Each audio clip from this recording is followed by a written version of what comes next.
To Labor's union power base, the Prime Minister has given a blunt assessment of the trouble her government is in and given herself 500 days to make a comeback. In a keynote speech, Julia Gillard has told the ACTU these are days of frustration and political pressure.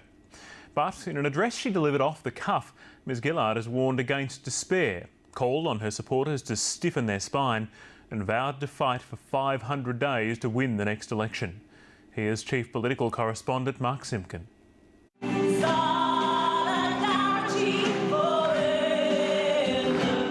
Them's fighting words. The Labor movement and the Labor Party share more than a name. They say our day is over.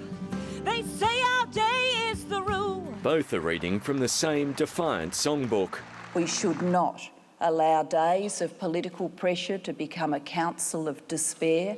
Julia Gillard urged the faithful to keep the faith. Whilst I'll never succumb to government by opinion polls, I can read the opinion polls and I'm under no illusions about the depths of the political challenges that confront our government. I understand that. I get that. That's despite the latest opinion poll delivering a dollop of good news for the government. The Coalition's primary vote dropped 6 points. Labor's climbed 3 to 30%.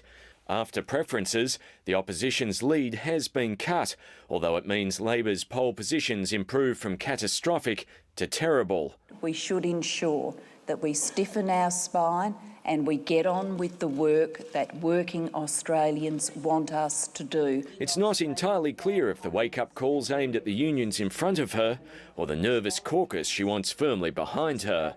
I don't ask anybody to fight for me. I fight for Australia. A rallying cry in anyone's language. Ni hao, tong shay. Tony Abbott's still ahead as preferred Prime Minister. I think they'd make a better Prime Minister than Julia Gillard. I can't possibly comment. But he did. Not only is she a Prime Minister living on borrowed money, she's a Prime Minister who's now on borrowed time.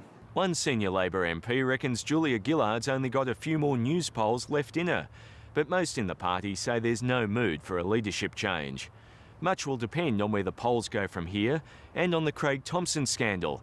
He's now due to explain himself to Parliament on Monday, when Julia Gillard's on the other side of the world in the United States. Mark Simpkin, ABC News, Canberra.